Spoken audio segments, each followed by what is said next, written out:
Hello, everybody. Hello. Welcome to El Sancho Live. El Sancho here joined. This is our third week. We are joined by the awesome Kate. Kate, how are you doing today? I'm well. So, we have a lot to unpack today. We really do. I want to first start off with my question I usually ask because we don't usually get to ask people these questions is have you spoke to Daniel this past week, and if so, how is he? I tried to speak to him, but had technical difficulties, so I haven't spoken with him since I spoke with you last. Awesome. Okay. So, It's to, not that awesome. well, no, Um, sorry. that's all right. No, I was gonna say, well, it's awesome that we have a lot to go through right now. Yeah, yeah. Sorry. Quick thing. Sometimes I say that's cool and that's awesome, just randomly, and it's like it's not what I mean. All right, I won't call you out again. That- all right, ready? That sucks. That's what I meant to say. That sucks. It sucks. But we're working on your technological skills, you and I. Oh my I'm gosh. trying to get you. I'm trying to get you a little bit more tech savvy to avoid these situations. I'm trying. Um, I, so let's go back to one of the big topics: is the accusers. We got 21 total accusers, 13 resulting in charges, 8 resulting in convictions, 17 alleged crime scenes, 36 alleged crimes, no direct forensic evidence of any crime, no independent witnesses, 263 years in prison equals justice denied. On the right, there's Daniel, and on the left are all of the accusers. Mhm. Tonight, we're going to kind of break down the accusers, if that's okay with you, and kind Yeah. of systematically, when you look at this, it's overwhelming. When you look at this, you feel like this individual is a monster. Because even looking at the headlines of what he's being charged with, not even before the guilty plea, it's considering Ferguson happened so quick, and then all of a sudden, no justice for Michael Brown, and Darren Wilson's able to go to Target and buy whatever the fuck he wants, and he's a free man. Now we're looking at this dropping in. Um, this was a sexy headline. This was a headline that would gravitate towards you because it would hit you in the feelers and get you motivated and pissed off, correct? Sure. I mean, it was very emotional. And, if all of these things were true, it's horrible. But, it's also horrible um, who the people that were victims of the detectives and prosecutor too. It's So we got a lot of places to start. So do you want to start with Terry Morris? Well, what we haven't played for her. I know we've been over her quite a bit, but I have a little 36-second clip where I think this is where Detective Gregory is telling her that he's still trying to talk her into becoming a part of the case. She's already signed the refusal to prosecute. We saw that video last week. And now he's almost kind of threatening her, like, do you want me to take you downtown? Um, and gonna show her a photo lineup at this traffic stop. And then we're gonna move to her last encounter with them. So yeah, let's just roll this. And Just kind of, I know you said you didn't want to talk about this, but I'd like for you to just answer a couple questions for me. Okay? I know. Okay. Can you? You're fine. Can you just run down through the story one more time for me? Okay. Would you rather go downtown and talk about this, or? All right. I'm not going to make you do anything you don't want to. It's like I done told the story like 1,000 times. Okay. But I'm trying to catch it here. Okay. So I don't have to keep bothering you. So he's essentially trying to get the story repeated or get a new story set. no, he needs her at this point. This is June 24th. So Daniel has been accused by Janie Liggins. he was accused on June 18th by Janie Liggins. So Terry signed the refusal to prosecute on June 3rd in that video interview that we watched. And he interviewed her again on June 24th and showed her a photo lineup where she picked out, immediately she said, "That's him," and picked out Officer Jeff Dutton. And then as she rolled through the lineup, she was obviously really confused. And she did pick out Daniel too. And then she said, "I just don't know, they all look alike." And that was the end of that. She didn't positively ID anyone. And so then mysteriously she gets arrested.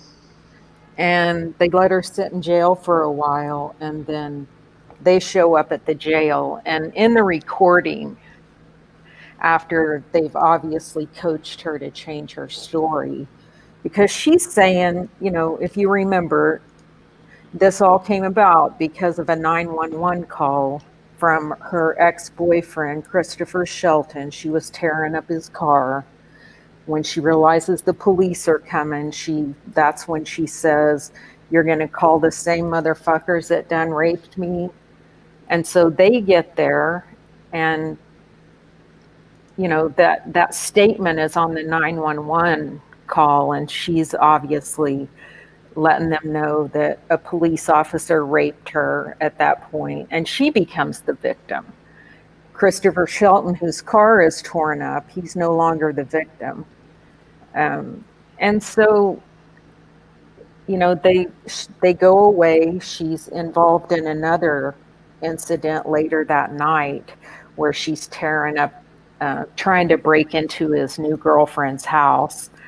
No trouble for that. And so then she gets arrested, and they go to the jail. And in the recording, you'll hear Rocky Gregory talk about, Terry was here and we heard she wanted to talk to us, which that is, I don't know. I don't think that's probably true, but you'll hear at the beginning of the recording that he seems to be across the room setting it up with where he is, who he's interviewing, why. And you can hear Terry Morris and Lieutenant Musney on the other side of the room, and you can just hear her rambling on. So from episode 6 of Brian Bates' excellent podcast about this case, if we start about 14 minutes and a few seconds here. 14:14. Let's start here. Frank, Sure. And much more lucid. 2014. He gave me my This crack pipe back. this is Detective Gregory with Lieutenant Musney. We're here with Terry Morris here at the county jail. She had been placed under arrest. She advised that she didn't want to talk to us a little bit more. Is that correct, Terry? That's it. That's all I wanted to. Okay. Terry, I was thinking about that last night. you said you had some more information. That's all. Tell me again so I can take some notes. That that the location I gave you was wrong. Why did you give us a wrong location? Cause I didn't want my boyfriend to be wondering why I was over there by Liberty. Why was you over there by Liberty? Cause I was getting high. Well, I had been done getting high, but I was leaving on my way home though. When I got out the gate, soon as I stepped out of the gate, he was like, he called me by my nickname, like he already knew me or something. He says, Who said this? the police, he said TT. He called me TT. That's what people on the streets call me. Right, I know. And he said, is there anything in your purse, sharp or something? He said, you know what y'all saying, is it sharp, something I could cut myself on? And I said, no. I said, I have a crack pipe. That, trying to be honest, because I thought he was an honest cop. So this is Terry Morris, correct? This is Terry Morris, and She sounds so different. Well, I know. I mean, she's been in jail for a while, and Sober, she's clean. she's sober enough. Okay. Um, Wow, there's I such know, a isn't it difference in voice and the I way, know and it. just because that first interrogation, you heard the voice and the tone and etc. Listening to it now, you start like double taking. Like that's Terry. I literally had to just ask you, like that's Terry Morris, because like the voice is so different. I know. It's as different as her photograph. Did you put that up I already? did. Let me Yeah. show Okay. that one more time because that's actually really telling. So this is actually the same person. It is, and isn't that crazy? I mean, years apart. How many years apart are the photos? I know that this was when she got out of prison on the right, so she had been clean for quite a while. I'm not. I don't really know how far apart, but Okay, like you want me to keep going? yeah, the date change section, I think it begins about 19 minutes. All right. So, like You, for time, if you want to just, no, let's kind of fast forward a little bit, but this is really important, hearing her voice, etc., and how clear her voice sounds. Open the door, I was sitting just like this in the back seat. And he opened the door and he said, unzip your pants. And now the way you had your position, you were just sitting there like in a normal way. Yeah, in the normal sitting position. Keep going. And he like this the door, he was standing up, and I'm sitting there. And I didn't know, I thought he was gonna, let me get out, but he says, open your pants. I said, open my pants. He said, unzip your pants. I said, unzip my pants. And then he told me to raise up my shirt. He asked me, did I have panties on and everything. And then he said,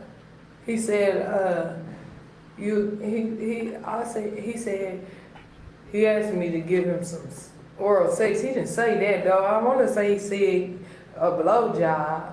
And I was like, what?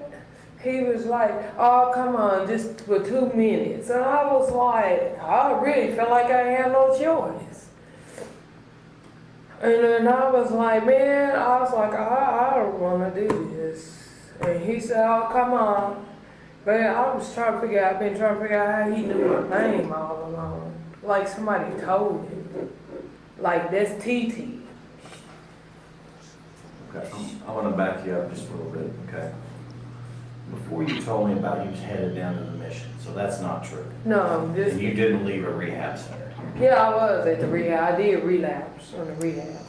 Where was you walking from? When I seen him, out of Liberty. Out of Liberty. But he had just pulled out of Liberty too, messing with people. He had seen me standing on the porch. He had never even messed with me. It's like soon as I left out of Liberty, he left out of Liberty. On what day? Oh, I don't remember. Okay, now, Mr. Williams, I don't remember all that. well, you've always said the 20th or 21st. It's got probably around, but yeah, probably then I probably remember. I don't remember now, you know what I mean? Okay, so you don't know, but it was, do you know if it was a few days before you told your boyfriend and the police about the rape? Yeah, it was some days before then. It was, You don't know how many days? I wanted to say it was about probably about 8 days.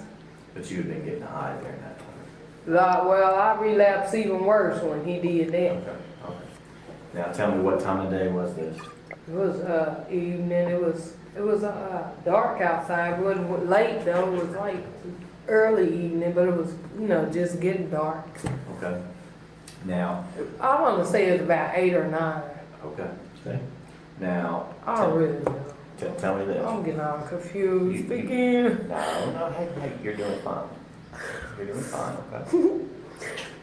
Cause I can't think of all that stuff no more. Have to drink pot. I can't remember all that stuff. It's like jumbled up in my head anymore. Now, I didn't know if you liked Dr. Pepper or Coke. I thought that was okay.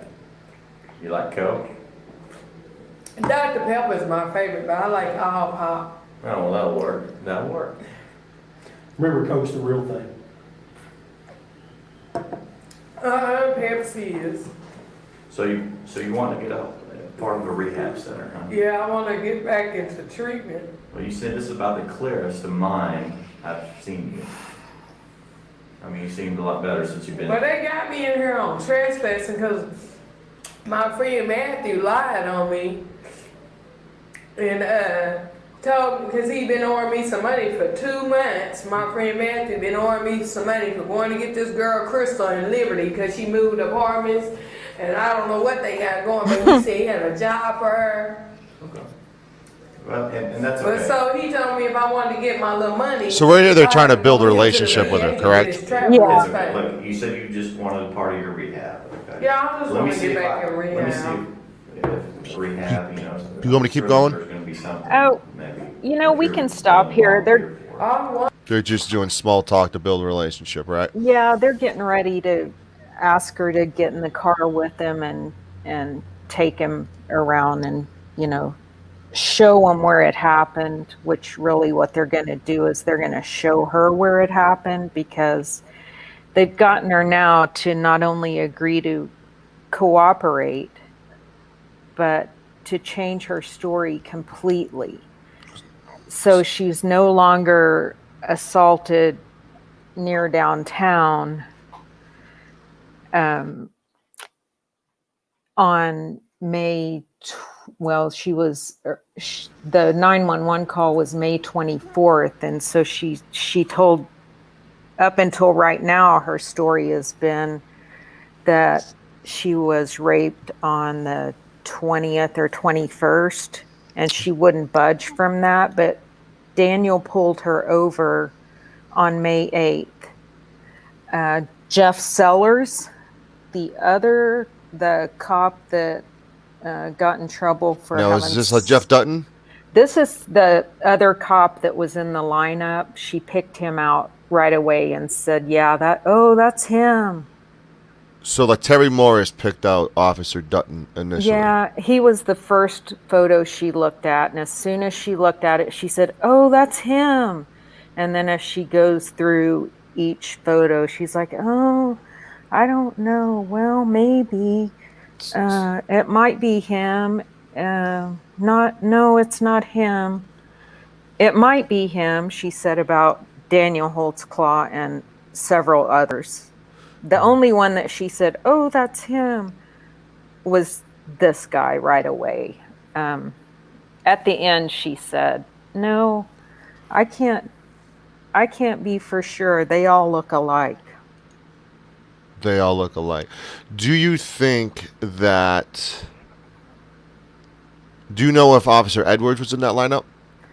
No, he was not in the lineup, and neither was Jeff Sellers, who also pulled her over. So Daniel pulled her over on May 8th. Jeff Sellers, who was charged with having sex with prostitutes while on duty, he pulled her over on April 11th or 14th. I can't remember. But in April. But they didn't put his photo in the lineup for her. So wouldn't you think they would do that? I just think if this person, A, gives you the vibe that she doesn't want to be there, and B, jumps on the first photo and says that's him, when there's a difference in appearance between this guy and Daniel. I mean, they don't look alike. I mean, we can look at the top right picture of Daniel and confirm it. They don't look alike. I mean, look at the right photo of him on the end over here. He doesn't look, I mean, correct me if I'm wrong, but this guy does have a medium build, does have short hair, and is a white man. And no facial hair. No facial hair. Which is every single cop. Right. Which they have to have no facial hair because of departmental policy, correct? Right. That's right.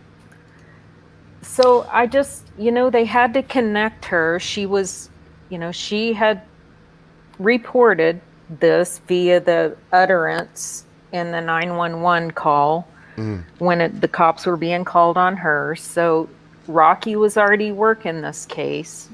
She accused a police officer of raping her. He was not working the case with any urgency.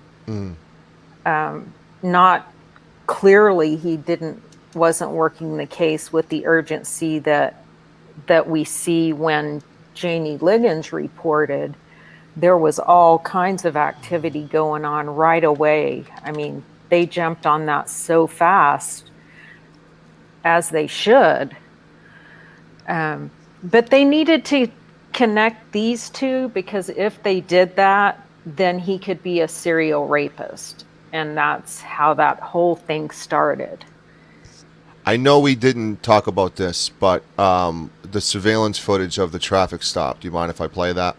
Oh, yeah. I mean, it's so basically all you can see is, well, if you can identify the flashlight, you Right. can see him traveling back and forth. I had to watch that thing so many times before I could even understand.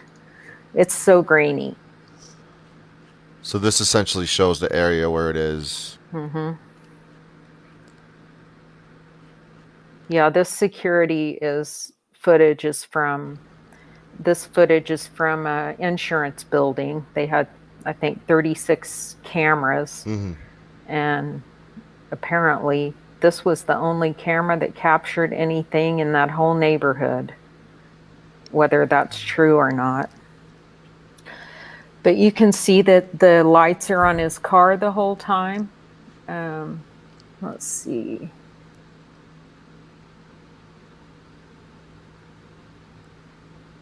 You can see his... Did you already see his flashlight go Yep. forward? Okay.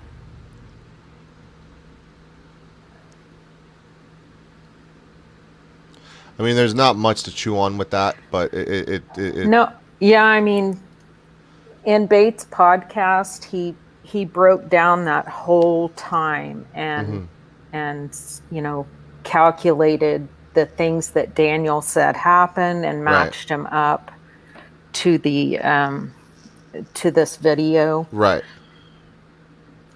So I kind of want to play Liggins, and I'm gonna, like, you and I are gonna have to talk over it to avoid getting a strike. Oh, okay. Because sometimes when it's like big companies, I don't know how big True Crime Daily is, but I know like the NBCs, etc. When you don't do commentary immediately, it becomes a problem. I was playing some highlights from the football last night. My stream got shut down for 3 minutes. Oh, wow. So yeah, YouTube's very picky. So this is Janie Liggins. This is her in front of Crime Watch Daily doing an interview.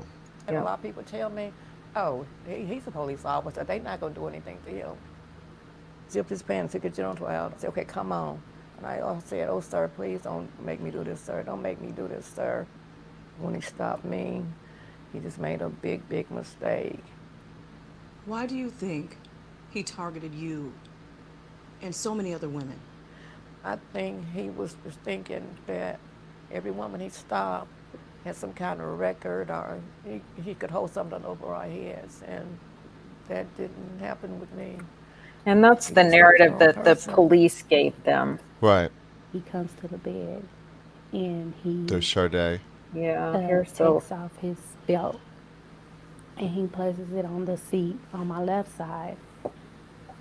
And this is the PCP I'm sheet. just sitting there and Okay. after he do This that, is I the just chick look that and it's there. Was on PCP on Yeah. trial. Out. This is the one who he was arresting, and she ate a vial of Basically, like, he PCP. didn't say nothing. He just basically know what to do. Oh, the hospital one. This Yeah, moment, she's I think saying- I don't Okay. have a choice. I'm in survival mode. Now, to be fair, she is the one that Daniel friend requested on Facebook, That's true. which That is true. which is stupid. Well, you know? it is stupid. He did save her life, but that is stupid. Right. He did. Yep. He did feel like she could be something. He did feel like she could break out of that.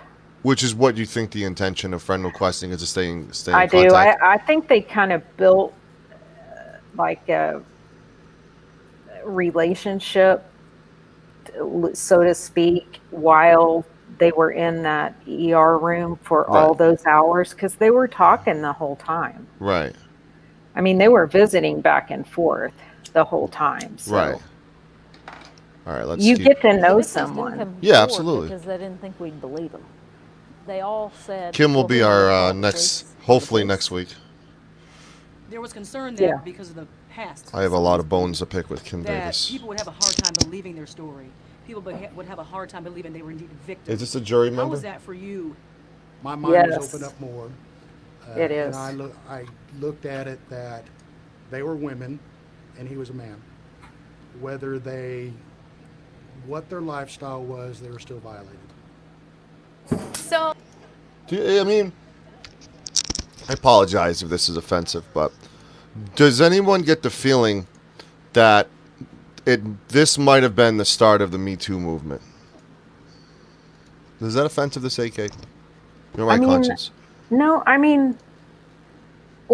people may be offended by that, but if you want to take a look at everything that was happening in the timeline, I would say this was right in the beginning. I mean, it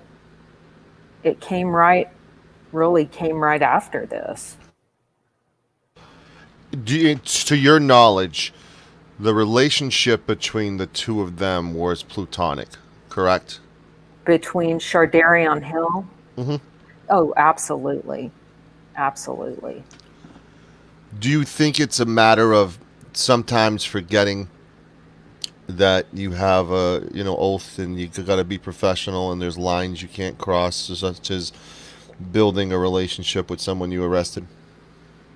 Yeah, I think he was naive in thinking that he could make a difference, and Right. thinking that that was an appropriate way to go about it. I don't think he really ever thought that whole scenario through, obviously. Daniel tried to befriend people to help change their lives. We did have a question in the chat by my new buddy Alex. Uh-huh. My new buddy Alex says, did any of his accusers take a lie detector test? No, Kim Davis, one of the lead detectives, said she was asked that question, and she said, "We have never done that. We would never ask our victims to take a lie detector test. It's just not something that we do." So I want to go over the July 4th weekend incident. I do want to take the meeting and put it towards next week. Because, if it's okay with you, I think it's important to learn more about the players and break down the players instead of just gloss over. Because if we gloss over, we're already 30 minutes deep.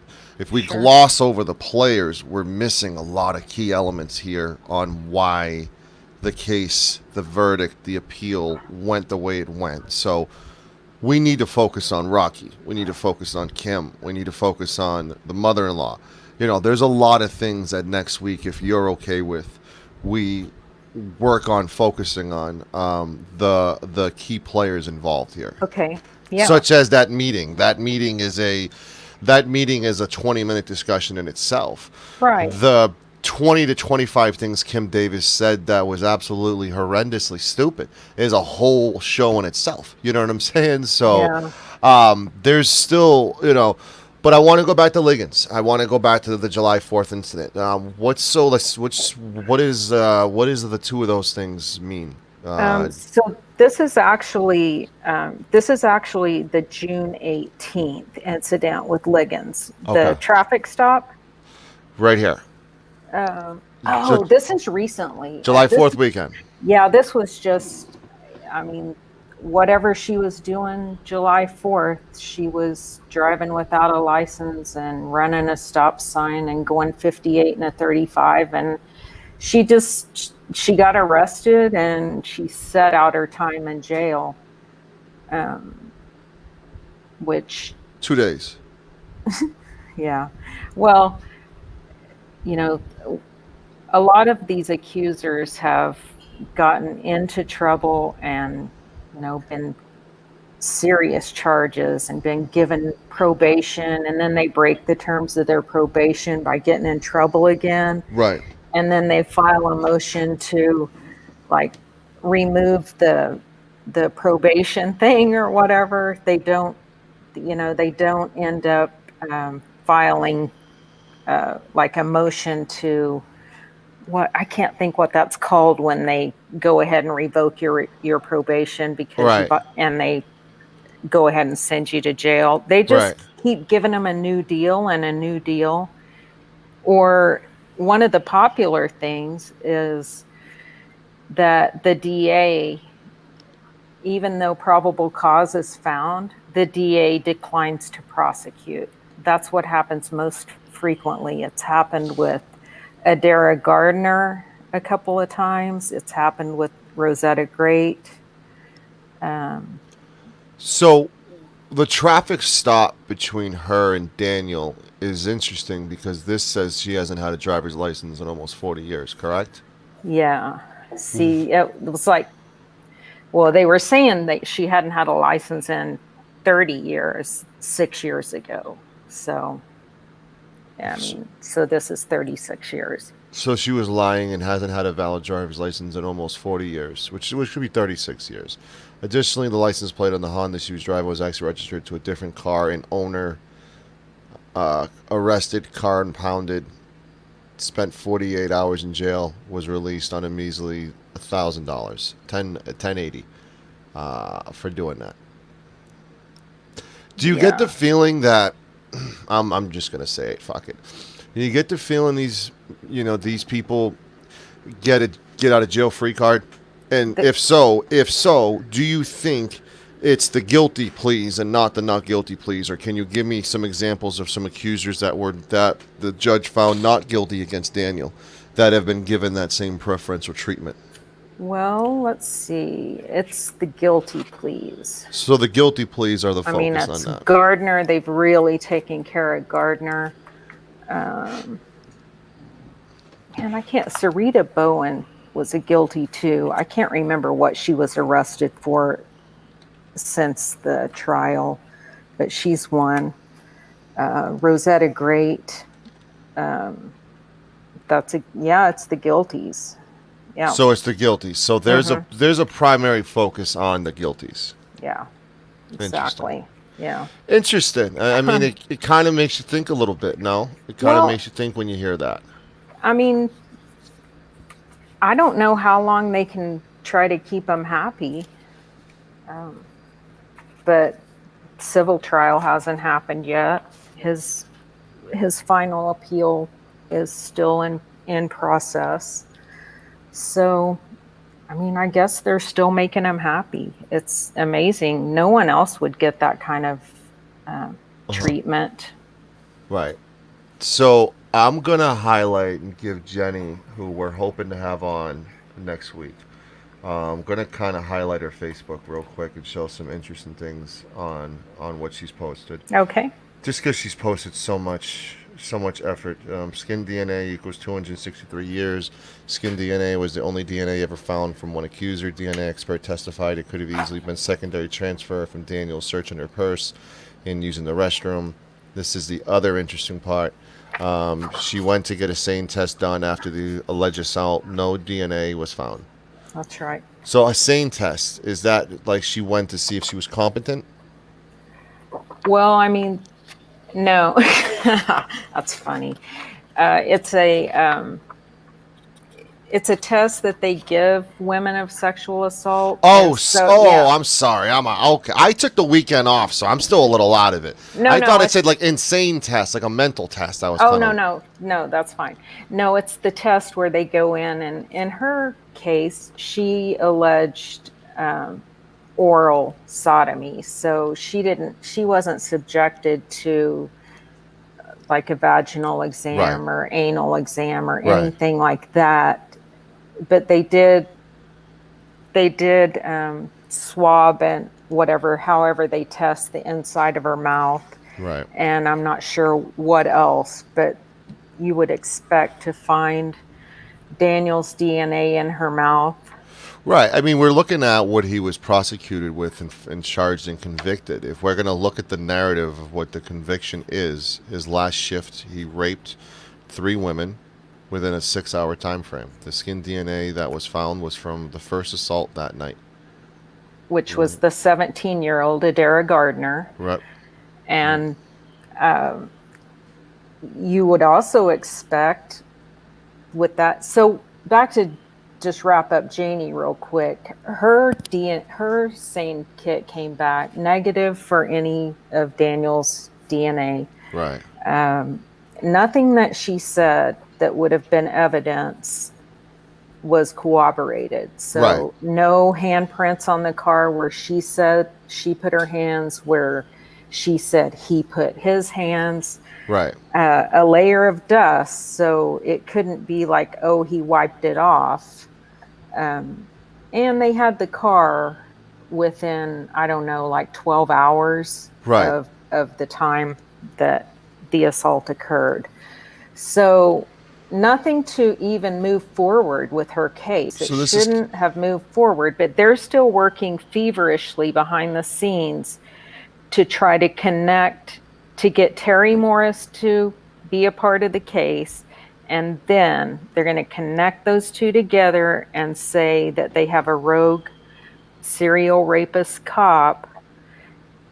And they're going to create a victim profile based on Terry Morris.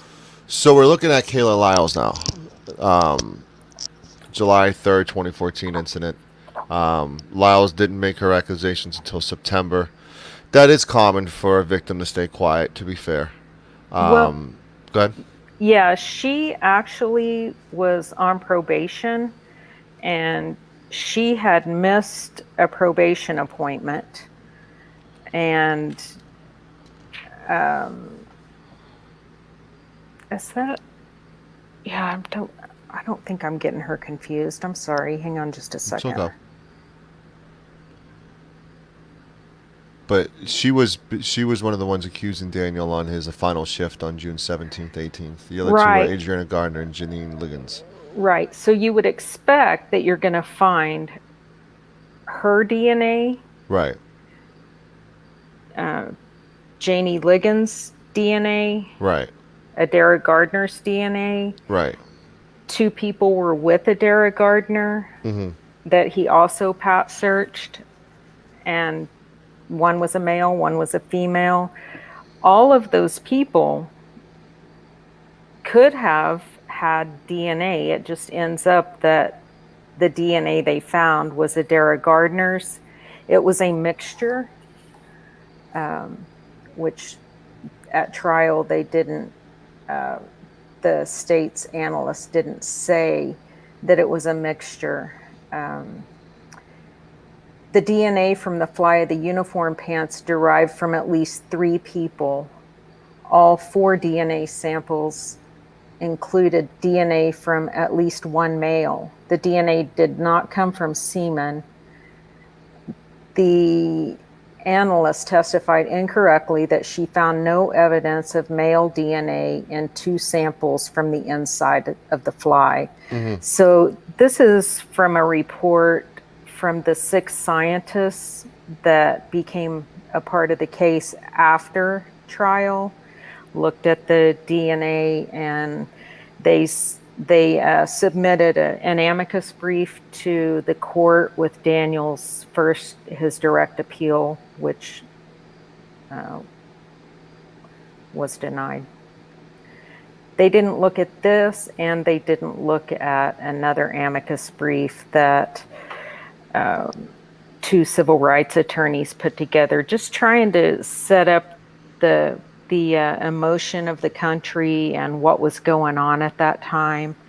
Randall Coyne, Coyne, if you want to Google his name and Daniel's name, you get that amicus brief. But yeah, I mean, you would expect to find her DNA. I mean, if it's going on for 5-10 minutes, Yeah. it raises some questions. You know, if it's going on for that long. She thought it was his radio or gun. Lyles repeatedly testified at trial that Holtzclaw did not pull his pants down, but wrapped her through the zipper. Reach around, is that what it means? Yeah, reach around. Reached around her through his zipper. She said she was raped for 5 to 10 minutes. She said Daniel put his penis in her mouth, but not very long, touched her breast, and forced her to pull her shirt out so that he could see her breast. Although he had documented contact with her, none of her DNA was found on the fly of his uniform pants. And so, you know, here again, we have an accuser that's, you'll see a common theme with some of the accusers. Like Sherry Ellis is going to say that she was taken to a schoolyard, to this abandoned schoolyard, which is really like near a park. Right. It's a pretty nice park, but I guess it sounds more rapey to have an abandoned schoolyard. Right. So the interesting thing about Sherry Ellis is Sherry Ellis said that her attacker was a short black man, correct? Yeah, that's right. Are we looking at a short black man to the right or to the left here? Yeah, I don't think the one on the right is a short black man. So this is a video of Mr. Edwards, who is what many... let me close the first thing. Hold on a sec. Boom. All right, there he is. Police officer Alexander Edwards. Let's play this now. For soliciting prostitution, obstructing justice. There he is.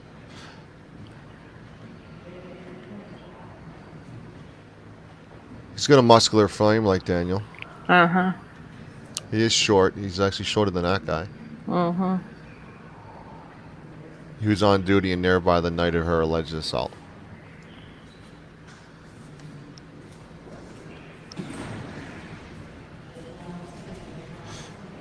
And just like with Terry Morris not being shown a photo of Jeff Sellers, Right. they don't show Sherry Ellis a photo of Alexander Edwards. Now, was he convicted? So what are the charges that Alexander Edwards was found guilty of, if you don't mind? He was, let's see, I think this was the one where he I don't know what exactly the charges are, but he tipped off a community. He was also seeing prostitutes, but he tipped one of them off to a human trafficking investigation that had been ongoing. Right. And he blew that up. So this is the Sherry Ellis quote, so we can not only say it, but play it. Let me ask you this. Tell me your description of him. He's black. Okay. He's black male, Muscular. muscular. How tall could you tell? You're pretty tall. How tall are you? How tall are you? 5'11". Is he taller than you or shorter than Maybe you? like right here, maybe like that. So you think he's shorter than you? Yeah. Okay. Did he have any facial hair? You can sit down. If you don't know, you don't know. Glasses? No glasses.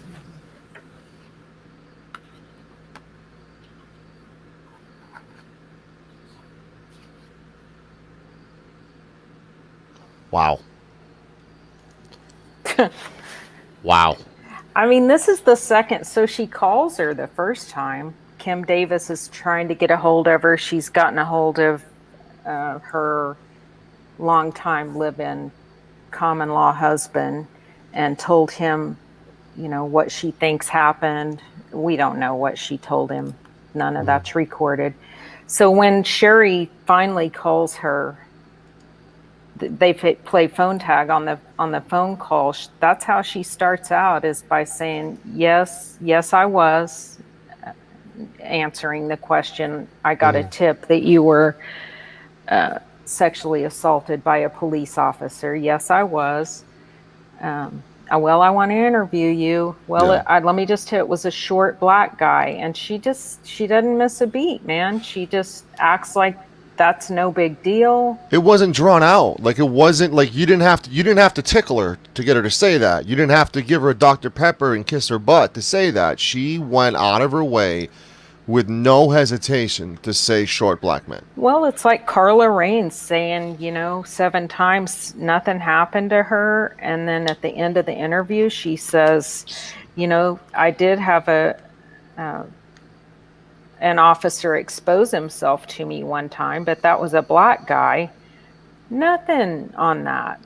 They just pretend like they don't hear those things and continue trying to create the case against him. Do you think, this is going to be a 2-part question, it's going to be difficult, okay? Yep.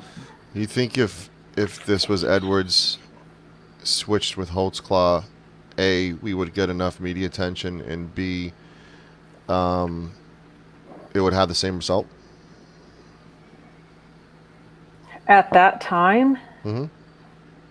I think at that time... Timing's everything at that time, yep. Well, I think it would have been better to be a black person in this case, in the situation at that time. Right.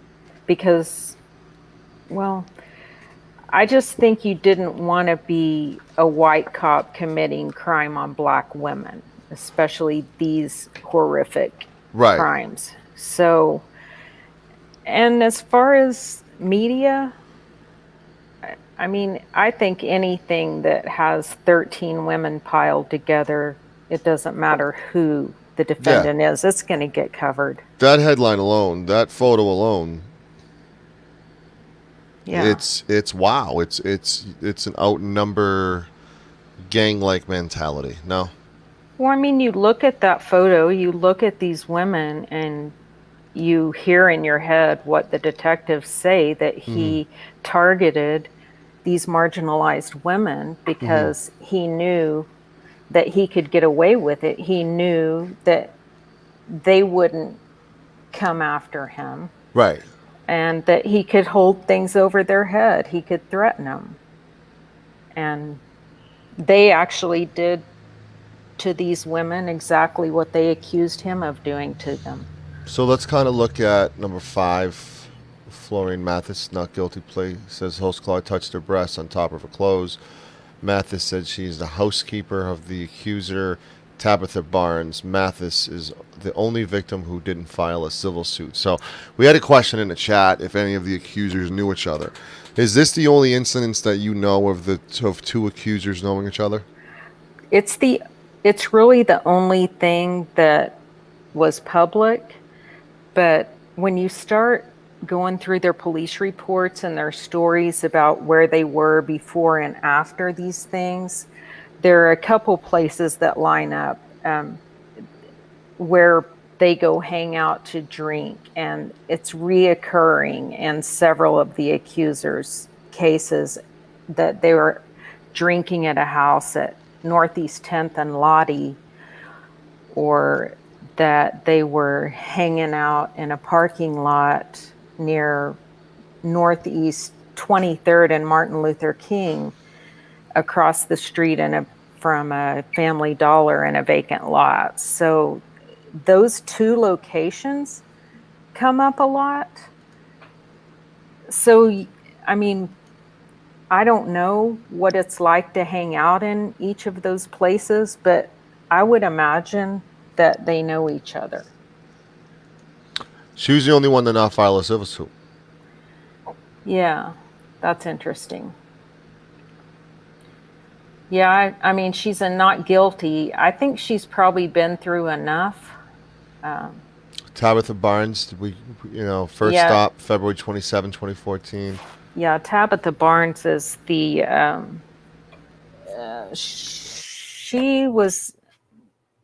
her house was being watched as a drug house. Interesting. I should have given you a photo of her house.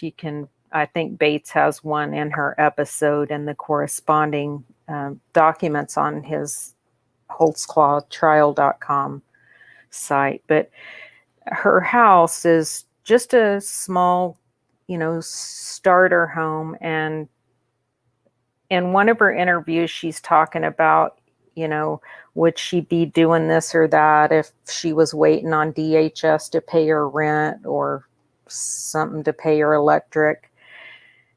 But yet she's saying that she has a housekeeper. I mean, some things just aren't logical. And that's one. So they don't know each other from, I mean, we all know that that's her drug dealer. Tabitha Barnes is Florine Mathis's drug dealer. Because actually one of the incidents with Tabitha Barnes, Daniel and another police officer were both at the house, and this is the time when Daniel went into the house because it had been broken into, I guess, days previous or something. But the door was ajar. Tabitha wasn't home initially. And so he does the walkthrough and finds the registered sex offender asleep in her kid's bedroom.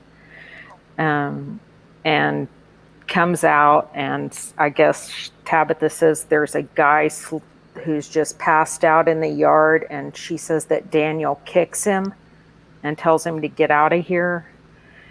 Then after the first police officer, Tabitha comes home at some point, and she's with Angela Cooper, who says that she is Tabitha Barnes' housekeeper. But Daniel and the other officer detained them both and questioned them separately.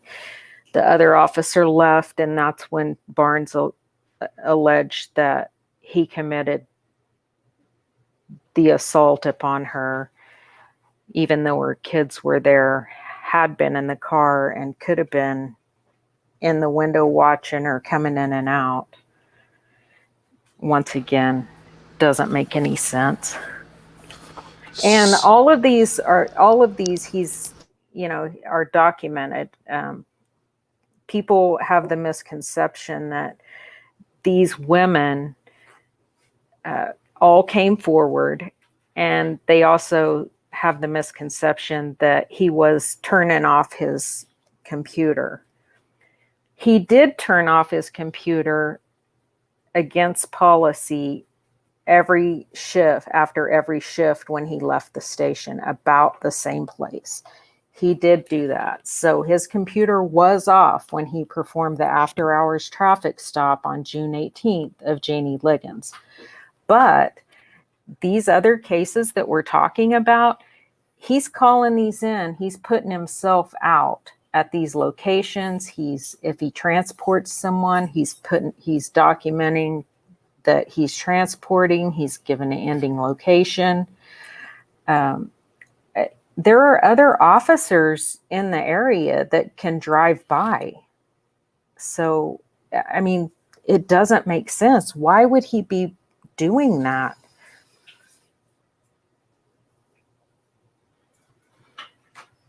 I don't. So the whole $20 test, we discussed it earlier, that the $20 bill was in the police car. She grabbed it and lied about grabbing it, correct?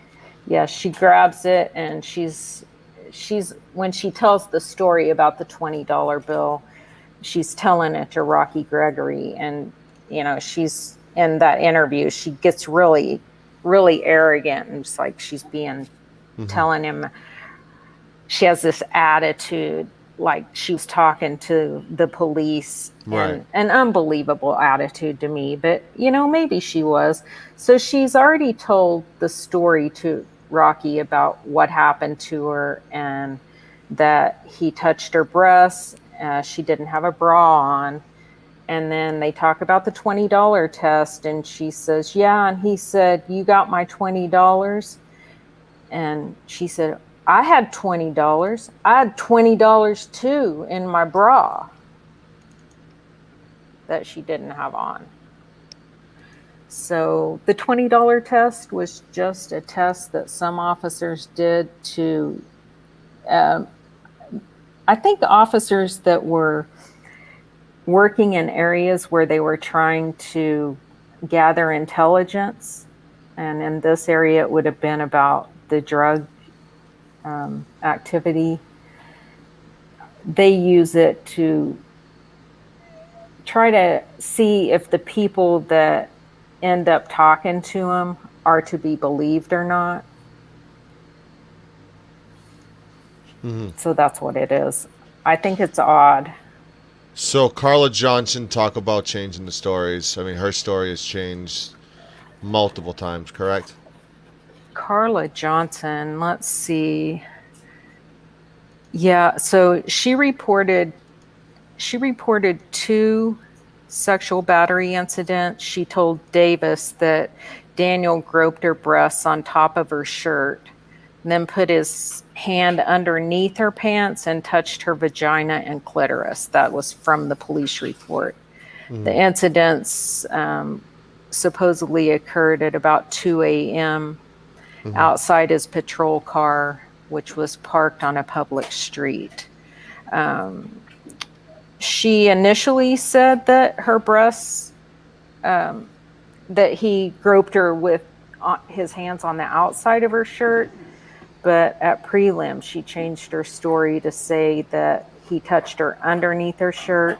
And then again at trial, she changed her story back to say that he touched her on the outside of her shirt. So she was just another one that never had a consistent story. And So- then I'll just point out that Daniel's story has never changed ever. Now, Carla Reigns, she says 7 times that she isn't the victim. She says a black cop exposed himself to her once. We discussed that already. Charlotte Hill, is this good evidence? We discussed that already. At the end of the interrogation, she stands up and says, is this good evidence? Even if he didn't rape nobody, but still, we already played that. Number 11 was Sarita Bowen. Davis and woman interviewed Bowen. They brought a recorder, but it didn't work. Discussed changing the story. So essentially, the voice recorder didn't work. Well, I mean, they really weren't going to be able to even work with the stories that were the initial stories if they were recording all these initial interviews. So that was just, Davis didn't have a problem with saying that with Janie Liggins that, she was on call, and that's why she ended up getting called out to Liggins when she was having her SANE test done. But, she just said that I didn't have a recorder. It was the middle of the night, and she was in a hospital, and I just don't take a recorder to the hospital when I interview people. And it's just like, just believe me, because I'm telling you that it's no big deal. She goes with Homan to interview someone. She doesn't bring a recorder because she says in the report she doesn't think that they're going to answer the door. So she didn't bring a recorder. Doesn't know how to work the recorder on her phone. Says that it's against police policy, which it wasn't. She has Detective Homan with her, who is documented in trying to use her phone to record an interview. So now we know that it's okay to do that. And we know that she knows how. So, Frustrating part is the story kept changing. well, the frustrating part is that there weren't any body cams to protect Daniel. Right. And that in the absence of having body cams to protect your officer, when he gets accused of something, instead of following the evidence in search of the truth, you pull up his AVL records and you create a list of Black women, marginalized women, that Daniel pulled over. That's the criteria. And then you use those. That's the only people that you're going to investigate. Hell yeah, he had contact with him. You know that. You're working off his AVL records from Mm-hmm. his day. He's calling this crap in. He's calling it in. He's putting himself out there, and they just sacrificed him, man. So we're at the 1 hour mark. Let's touch base with Rosetta Great. Rosetta Great, she was stopped at a crack house at 14th and Jordan. She alleges she was driven to 632 Cumberland, where she lived with her man, Will Carter. She was interviewed twice in the Oklahoma County City Jail. Let me go to one of the interviews with her. Yeah. And Yeah, kinda, she's another that they interview her 2 days in a row, and she has a chance in that 24 hours to get her story together. She really plays it up the next day. I knew I needed to get back. That was one of my relapses. Now, I was only coming out for a few hours at that time. Okay, so you had just smoked some crack. But when you say you're coming out for a few hours to get a date, to get some more money? Yeah, but I knew I needed to walk home. This was one of them intense relapses where I'm stressed out because I know I need to walk home. So my thing is, are you walking home to go home, or are you walking because you need a date for more money? Both. Okay. I was walking home, but in the hopes of the mix, I cut it. Okay. And he was like, "What's going on?" And if you get to know me, I'll tell him everything to me. I said, "There's no use in playing around with it." I was like, "I'm on probation, I'm relapsing, my dude's mad because he knew I'm supposed to be in this situation or in this area." Blah blah blah blah blah blah. And whatever. So okay, let me slow you down there. Did he get, when he rolled up behind you, did he get out of the car? Yeah. And are you well, at first he was like, "What are you doing over here?" Did he get out, or did he roll down his window to talk to you? He rolled down the window at first. He rolled down the window and said, "What are you doing over here?" Mm. Okay, what did you tell him? I told him I was getting on. You told her you were getting on? You told him that? Yeah. Well, at least you're honest. I was getting high. I mean, it is what it is. There's no point. He's like, they didn't ask me something about that. I said, everybody knows there's an open search warrant in that house. Don't ask me if they're selling drugs over there, because you know they're there. That's so, that's when he got out. And so after I told him everything, I was like, Okay, when you're telling him everything, are y'all just standing outside? Yeah. Outside of his car? Yeah, I had my little black person that was on top of his car. Did he put it up there? Yeah.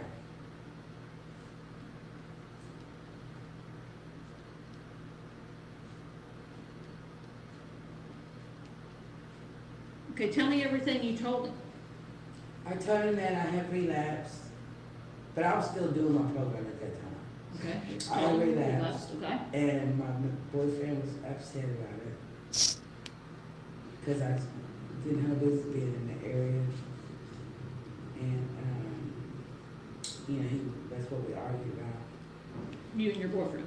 Mhm. Okay. Because it doesn't want me to do this. Okay. And I said, I've been trying to walk up a couple hours, but every time I walk, in case they don't want me to come here. So you told him, been trying to walk home, but if you catch a date, you end up back over here? Okay, hold on.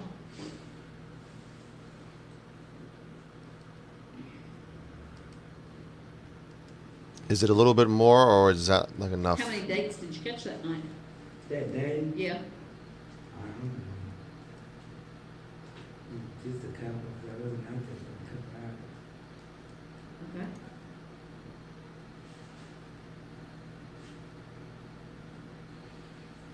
So you told him that every time I catch a date, I end Dang up it, back over sorry, here? I was talking and I was muted, so No problem. I'm unprofessional. Can we skip forward to like the 3/4 mark? Awesome. This is 2 interviews back to back. Yeah, you can open the door. You're In the looking for your purse, second you're looking for your interview. purse. Right there? Nobody has a purse. Go like to 3/4 of the way through. I started towards the door. Here we go. This is the second one. I don't know if it, not really that, no. Vinyl, maybe? Yeah, because I don't know, a material, to describe material to you. So right here, she's So, but he pushed given it her back, detailed and instructions on where to go at her boyfriend's house to find so- the evidence where she wiped Daniel's semen I think he wasn't from really her clean, vagina. but She I just constantly got it on her hand and did wiped that. it on the So back we of a thinking that they chair, still- and she wiped with a towel, and she And she's open. also, She's openly admitted in the first interview to having sex with multiple people that night. Correct? yeah, she's catching several dates, yeah. So they go and tear his house apart and take all that stuff into the crime lab, and they don't find one speck of Daniel's DNA on any of those things that she's detailing. But she's taking Kim Davis for a ride right now. At some point in this video, I wish I would have timestamped it for you, but there's a point in this video where Rosetta Great is riding, and she's getting to the end of giving all of this great information. And I think maybe Kim thinks she's gonna find Daniel's DNA there. She's so excited, she can't contain it. She gets this big smile on her face and turns around and looks at Valerie Homan, who's sitting behind her, just like, we got him. Let me fast forward a little bit and try to find Do it. you There's think there nothing could in be it. stuff on the box springs, on the plastic of the box springs? Yeah, it might be right here. Because I had pulled up the comforter. Because you didn't want to get anything on the comforter? Right, I was trying not to get nothing on the comforter because it's white. Is your bed with the box spring plus the mattress? Yeah. Or you just sleep on the box spring? No, it's the box spring plus the mattress. But you're touching the box spring. Not the mattress. Right, because the plastic is, which one that has the plastic is the box spring, I believe. Right. Bottom or top? It has to be the bottom one. Okay. Because it's not very high off the ground. Yeah. Are you off the ground or is it laying? I'm off the ground. No, it's not off the ground. Can you slide stuff under your bed? Okay, so the mattress box spring is on the bed. So, yeah, we took that off because the bed was like other bed. But it looks really nice and fleshed out.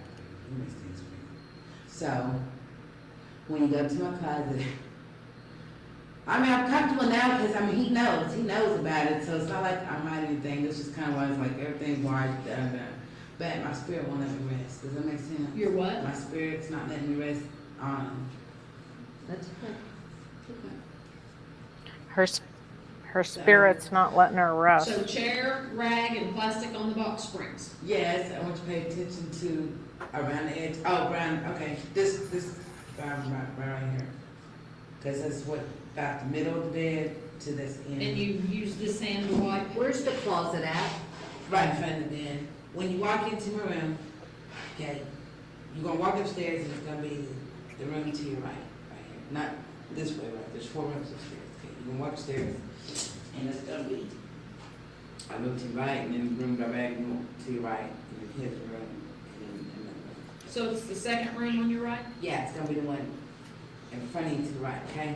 So you're gonna open It's the very door, detailed. and the bed's gonna be Oh, right I know. there. She was really You're gonna getting watch into this. it. So- Wow. Much different from the first interview. Very She detailed. had time to think about it. Middle of the bed To the right. from the middle of the bed to the right. Okay. Everything in it. And the desk is right And here. everything is, he doesn't have a vacuum, so, you know, I'm just saying if anything's on the floor or whatever, just, I don't know what y'all would. Did you see, like, his weenie drip anything from the floor? God. Because you know, sometimes it. Yeah, it does. I don't know, it may could have, but, you know. Is I there just- carpet in that room? Yeah. Or? Yeah. Did you, you know what it feels like when someone ejaculates Yeah. inside? Did you feel that? Yeah, I know he did. That's why I wiped with them. Okay. And what's gonna help? See her you eyes are in the moving. closet? Oh yeah, that's what I'm talking about when she looks at Kim Davis, Is the when closet Kim's full, looking or away. is there just gonna be a rack? No, okay, the closet is like. She's almost looking for acceptance of what she's saying. Uh-huh. Is that okay? Is that enough? Yeah. No doors, and then you get the top part of the dressing thing. And maybe, can you help me get out of this jail cell? Right there, somewhere, you know. But I told them my daughter's. Well, I mean, when you're locked away, you do what you can to get out. And I think that's maybe one of her strategies here. Yeah, I think it's, you know, that was Terry Morris's strategy too. Because I never used the closet. It ends up being a strategy. Odor smells. And you're positive that the comforter's been washed?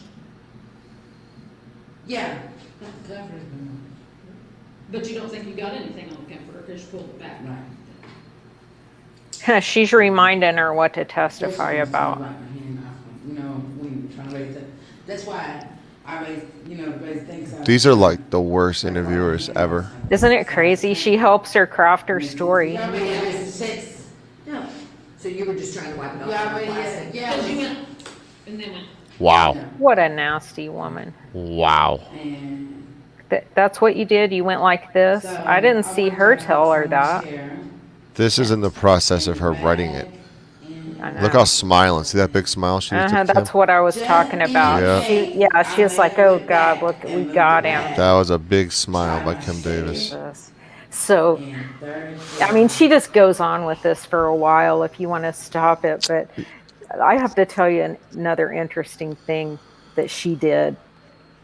I guess she was getting arrested at one point, and so she had been pulled over, and she knew she was going to end up getting arrested when he ran her. So he's back at his car. While he's back there, not Daniel, different officer, different time, she calls in a burglary in progress or a robbery in progress at some place super near to there, so that cop will get dispatched off of her. And that's exactly what happened. But then they figured out what happened with her, that she did that. She got caught for it. But wow. Just, you know, if people were wondering if she was a liar or not, that's documentation. Disturbing. It is. Ugh. Disturbing. So let's we already went through Adriana Gardner. Well, actually, we didn't really. We already went through Carla Reigns. She says multiple times, 7 times, that she isn't a victim. Then says a black man exposed himself to her once. And then she asks, how did you get my name? We played that interview. Yeah. A week or two ago. We played that already on her. Florence Mathis we've played. Carla Reigns, we kind of already went there about, how'd you get my name? Sharnair Hill, we played the audio of her at the end asking if this good evidence. So Sarita Brown, we already went there. Then we're looking at number 12 on the list, which is Adriana Gardner. This was the guilty plea, correct? Because there was some shred of, and I'm using the words DNA found. One of the 3 victims who says Daniel Holtzclaw assaulted them on the final shift. 17-year-old DNA from fly of uniform pants. Yes. Adriana Gardner, go ahead. Adara Gardner. She was one of the 3 that he's accused of assaulting on his final shift, June 17, 18. So she was walking with 2 of her friends. The friends were having a physical altercation. The cops got called. Daniel shows up. He separates them all, searches them all.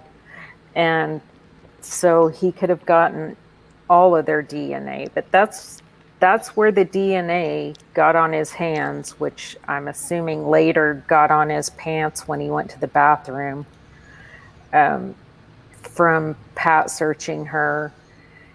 But this DNA, they couldn't find her. She was one of the last victims that they located. They didn't identify her until October 3rd. They were so dumb.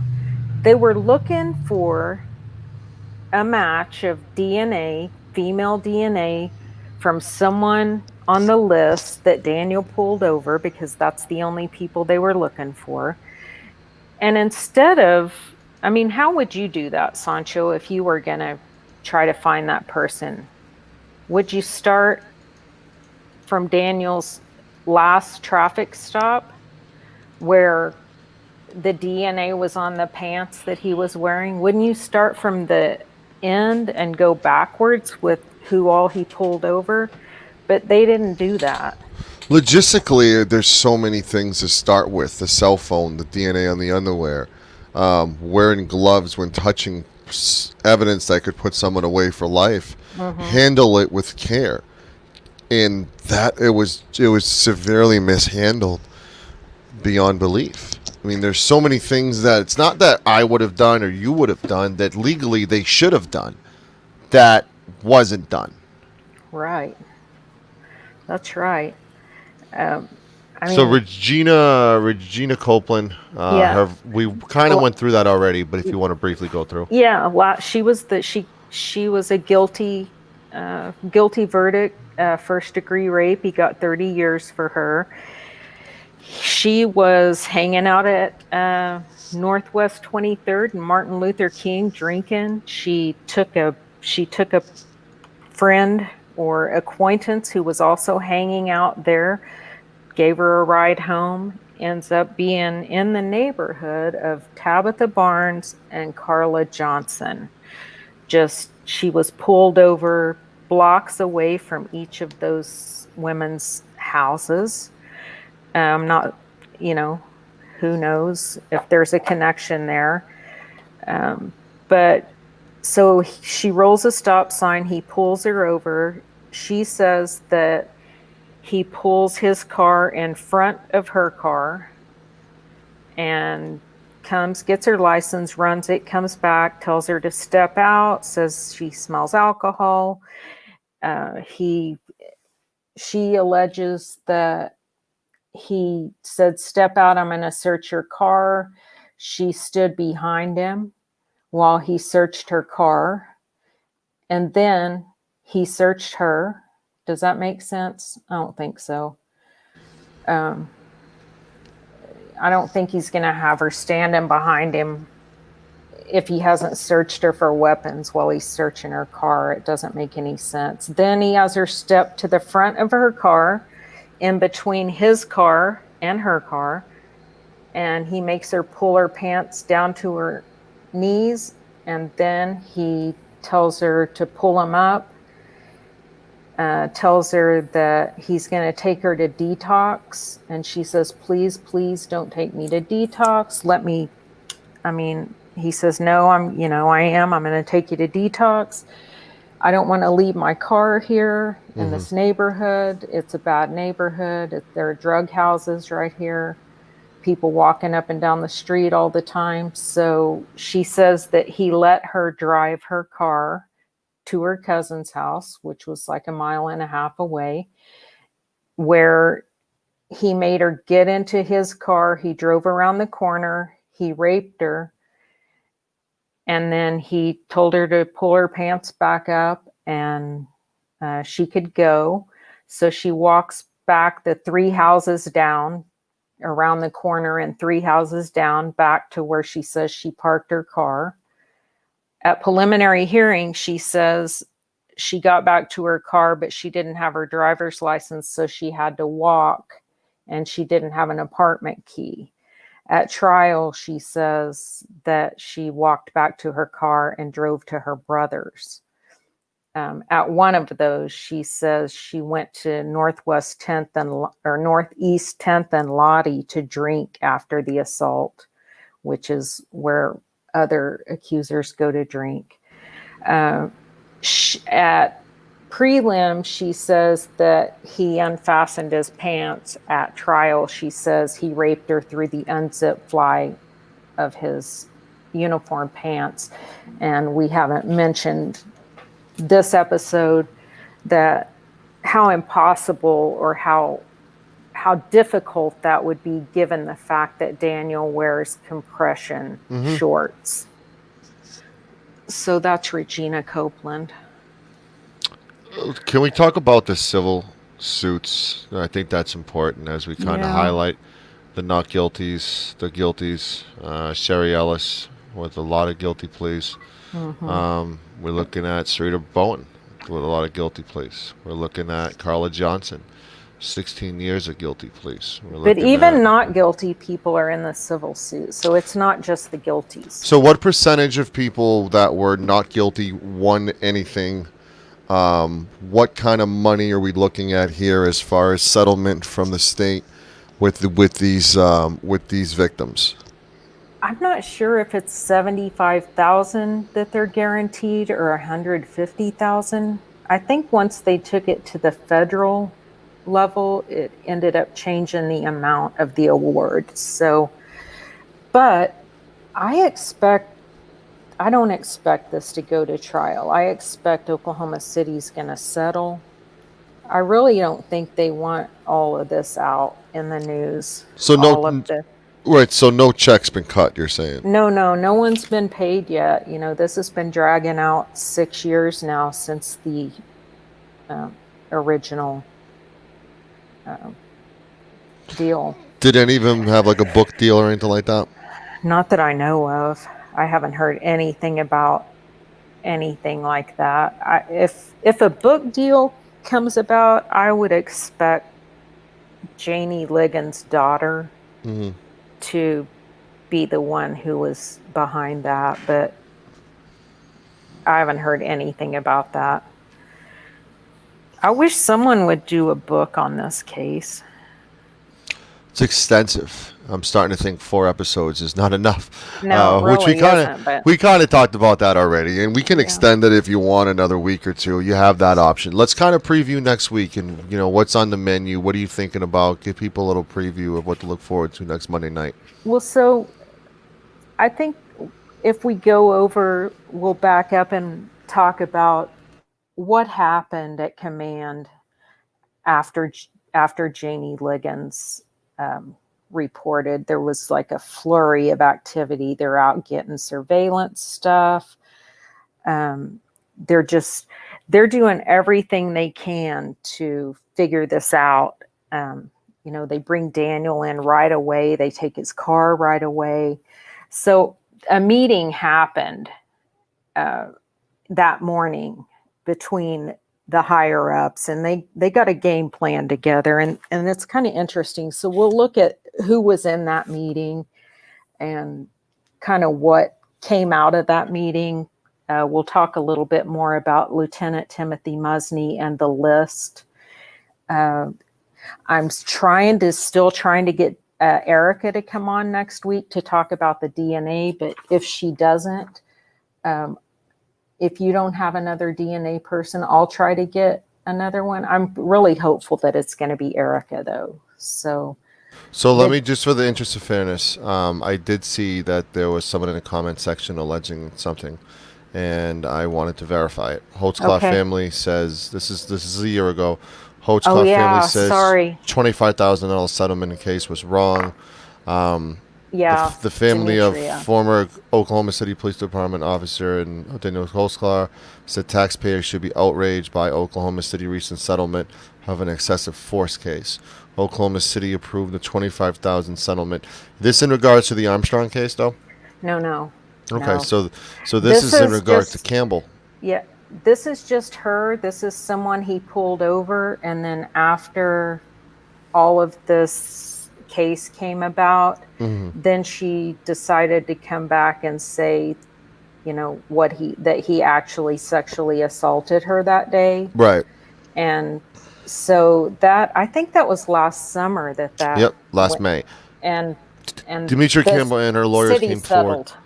Yep, they came forward after the unjust verdicts in Daniel's case to cash in on phony claims of excessive use of force and improper conduct that allegedly occurred in 2013 in response to a 911 call over a stolen vehicle. Jenny Holtzclaw said the city's own descriptions of Campbell's claims include outrageous, opportunistic, and too consistent to be true. Descriptions that also fit all of the accusers that prosecutors brought to the 2015 trial that led to Daniel's unconscionable imprisonment claim. So she didn't come forward in 2015. She was quiet up until recently. Yeah, it wasn't like she made these allegations weren't made when this incident happened, when she was detained. I mean, she wasn't the person that they were looking for, but Daniel was dispatched to that location. He was given a description of the person and what she was wearing. And unlike that thing I watched on one of your shows where, they pulled that guy over and held him, and that black guy that was jogging. Unlike that, she did actually match. And so he did detain her.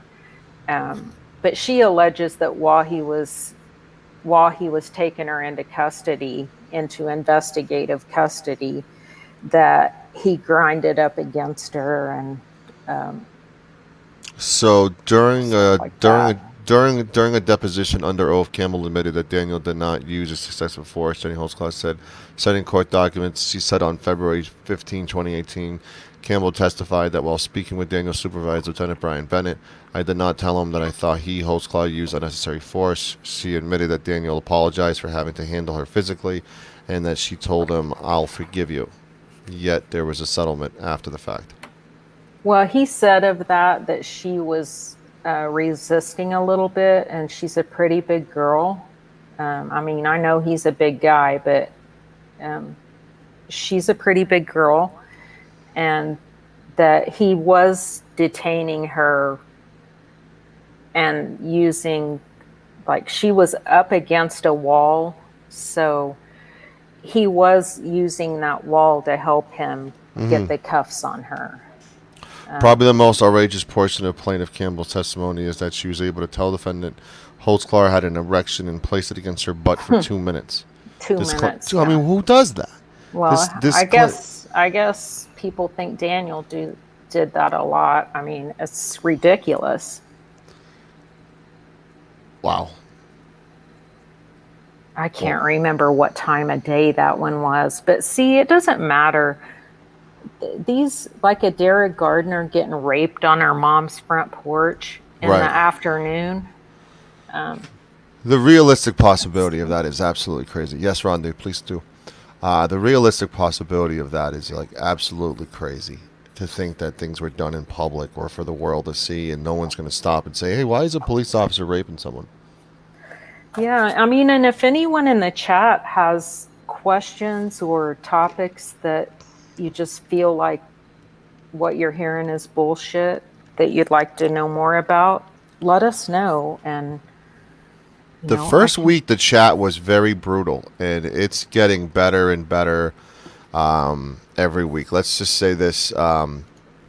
Is it hard to believe this guy could have been a sex fiend and targeted these women? I thought that initially. It's not hard to believe that. I mean, I thought that, and if I would have just, read mainstream media and watched some of the shit that's on YouTube, I would still think that, but it's not the case. I thought he was on steroids and, was having some rage. I thought all kinds of things. It's just not true, though. When you spend some time investigating it, you find out it's just not true. That's the difficult part in this case, is there's so much to investigate. It's like a thesis. You get started, you're stuck in it, and it's a rabbit hole.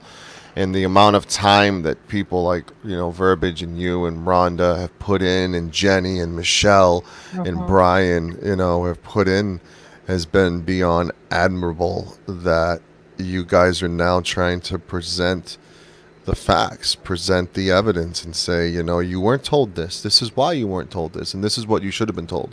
And those three things are very essential and very key in innocence and justice. Yeah. And that's why we're here tonight.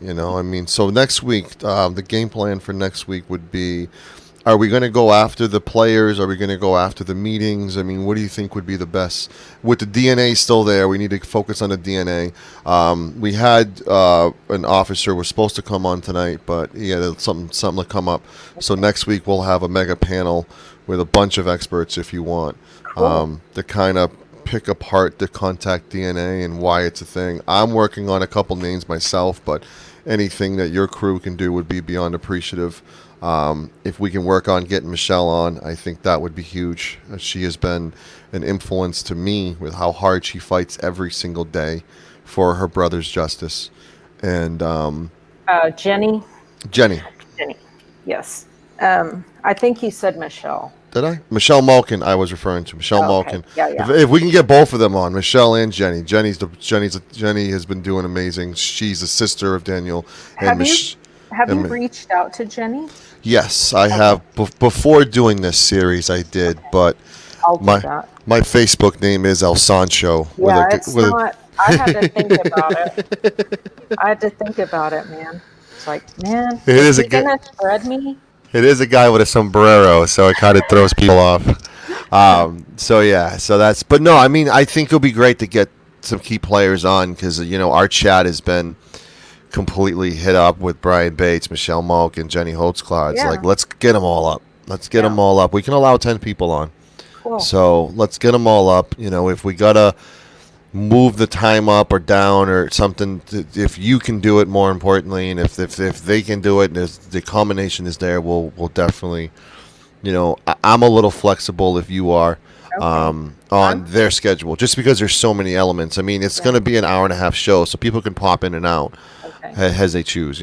Okay. Well, I'll give them a shout and see if what can happen. I especially want to try to get Erica on though, because I think the DNA is really important, and it's a lot of people don't understand it, or they think touch DNA is bullshit. Well, they hear the word DNA and they stop there. Also the jurors. We want to talk about the jurors next week too. That came forward afterwards. We got a little preview of it. We with got what's a said, preview, and we need to go further deep into the jurors and why they made their decision and what they were thinking now compared to what they know now. Well, we only have access to 2, so I've got a couple clips that are really good. I'll send your way. Awesome. I want to thank you for hopping on. 90 minutes. We're staying close to our promise with 90 minutes with you. Join the Discord, Daniel's Truth. Go say hello to Kate. Kate's actually in my Discord too, everybody. Just so you know, don't be too crazy on my Discord. Kate's in there. I'm Katie did in there. Katie did it. Yep. So join the Discord. I'll be back on at 11 tonight. We have a pretty big exposed stream that I'm gathering now. But until then, episode 3 is in the books. We're going to try to get an after panel in between or after it. I will do my best to work on doing an after panel. If not, tomorrow would be the after panel for this show. So you got 24 hours to get some questions going. And I want to thank everybody for tuning into El Sancho Live. And we will be back next Monday at 6 p.m. Eastern with part 4 of Inside the Daniel Holtzclaw case.